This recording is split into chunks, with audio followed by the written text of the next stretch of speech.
Legendary hunters, today we do my personal hero and the father of bow hunting, Fred Bear. Fred Bear was born March 5th in 1902 in Waynesboro, Pennsylvania. Growing up, Bear was always into the outdoors and hunting, as you can imagine. Early on, Bear got a job as a glue maker in the Chrysler Company factory in Detroit. Later, he got a job with Ford, actually, as a wood carver to make dashboards and radios. You can imagine how these skills helped him later on. Bear actually didn't start archery until he was 29 years old, and he credits Art Young for getting him interested. In 1933, the plant that Bear was working at burnt down, and that meant he was unemployed. So Bear and a partner got $1,200 together and started Bear Archery in Fred's garage.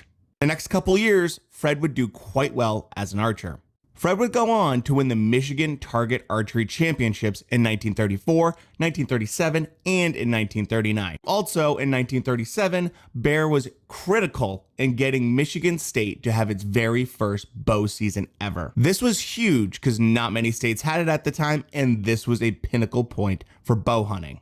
In 1942, Fred Bear started experimenting with filming hunts. And in fact, he is the very first person to ever bow hunt on film and kill a white-tailed deer in the state of Michigan. Fred wanted to start filming hunts not just because it was good for Bear Archery as a company, but also it was spreading the word of how useful archery really is as an effective means for hunting. Fred Bear went on in 1 year to break 6 different archery records for various big game species: Alaskan brown bear, barren ground caribou, mountain caribou, stone sheep, and a moose. In 1963, Fred would go to India and shoot his first Bengal tiger. In fact, the interesting story about this is that the tiger was being pushed towards him with a drive.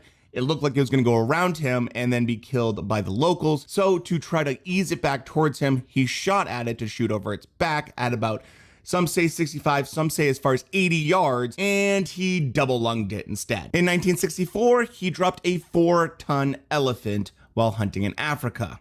In 1965, he shot only the second lion ever to be shot with traditional archery equipment by an American, the first being by Art Young.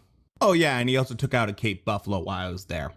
In 1966, Fred Bear was finally successful after 3 tries at getting himself a polar bear. And yes, that's Ted Nugent next to him. In 1973, Fred Bear was part of the first class to ever be inducted into the Archery Hall of Fame. Fred Bear passed away in 1988 at the age of 86 in Gainesville, Florida. If you have suggestions for people, put them in the comments and follow if you want more.